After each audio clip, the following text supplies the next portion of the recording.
ഇത് വളരെ വേദനാജനകമായ സംഭവമാണ്.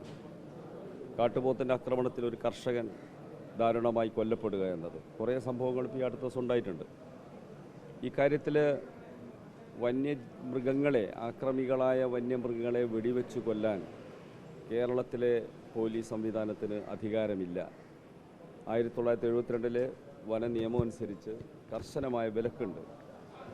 ആ നിയമത്തിൽ ഭേദഗതി വേണമെന്ന് പലപ്പോഴായി കേരളം ആവശ്യപ്പെട്ടതാണ്.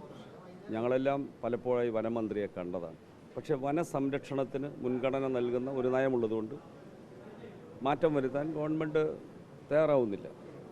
പിന്നെ നമുക്ക് ചെയ്യാൻ പറ്റുന്നത് ദുരിതം നേരിടുന്നവരുടെ കുടുംബത്തിന് സഹായം നൽകുക എന്നതാണ്. അത് ഇന്നലെ തന്നെ കേരള ഗവൺമെൻറ് പ്രഖ്യാപിച്ചു കഴിഞ്ഞിട്ടുണ്ട്. ഇതാണ് അവസ്ഥ. ഇപ്പോൾ ആ ബന്ധുക്കൾ ഇവിടെ ഇതുവരെ എത്തിയിട്ടില്ല. അവർ കലക്ടറുമായിട്ട് എന്തോ സംസാരിച്ചുകൊണ്ടിരിക്കുന്നു അപ്പോൾ അറിയാൻ കഴിഞ്ഞത്. സംസാരിച്ച് വരുമായിരിക്കും അവർ.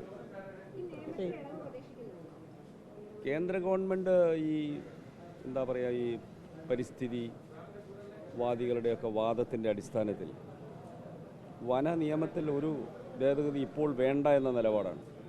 വനം വകുപ്പ് മന്ത്രി, വനം വന്യജീവി വകുപ്പ് മന്ത്രി ഭൂപേന്ദ്ര യാദവ് വയനാട് സന്ദർശിച്ചിരുന്നു. അദ്ദേഹവുമായിട്ട് അപ്പോൾ സംസാരിച്ചപ്പോൾ അതാണ് ശരി. അപ്പം നിങ്ങൾ നോക്കൂ, ബത്തേരി മൈസൂർ റൂട്ട് എത്രയോ കാലമായി ഈ നിയമത്തിൻ്റെ മറവിലാണ് അടച്ചിട്ടത്. എന്തെല്ലാം സമ്മർദ്ദം നമ്മൾ ചെലുത്തി. ജനങ്ങളുടെ യാത്രാ പ്രശ്നം വളരെ ഗുരുതരമാണ്. എന്നിട്ട് അവർ മാറ്റം വരുത്തുന്നില്ല. അതാണ് അവരുടെ ഒരു നിലപാട്.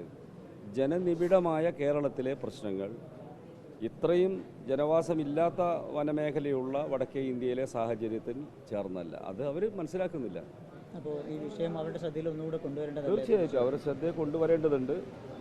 വയനാട് MP ഇക്കാര്യത്തിൽ കുറച്ചുകൂടി ശക്തമായ നിലപാട് സ്വീകരിക്കേണ്ടതുണ്ട്. അദ്ദേഹം സ്വീകരിക്കുമെന്ന് ഞാൻ കരുതുന്നു. സംസ്ഥാന സർക്കാരിനും വനം വകുപ്പിനെതിരാണ് പക്ഷേ ആളുകളുടെ കൂടുതൽ പ്രതിഷേധങ്ങളും ഒക്കെ ഉയരുന്നത്. അതിപ്പോൾ ഒരു വാഹനം ഒരാൾ ഇടിച്ചാൽ പെട്ടെന്ന് ആ ഡ്രൈവറെ നേരെയാണല്ലോ കയ്യേറ്റം വരും. ജനങ്ങളുടെ ഒരു വികാരം അങ്ങനെയാണ്. അവരുടെ മുമ്പിൽ കാണുന്ന ഒരാളുടെ പേരിൽ പ്രതിഷേധിക്കുക അത് സ്വാഭാവികമാണ്. അതിൽ നമ്മളിപ്പോൾ അവരെ കുറ്റപ്പെടുത്തിയിട്ട് കാര്യമില്ല.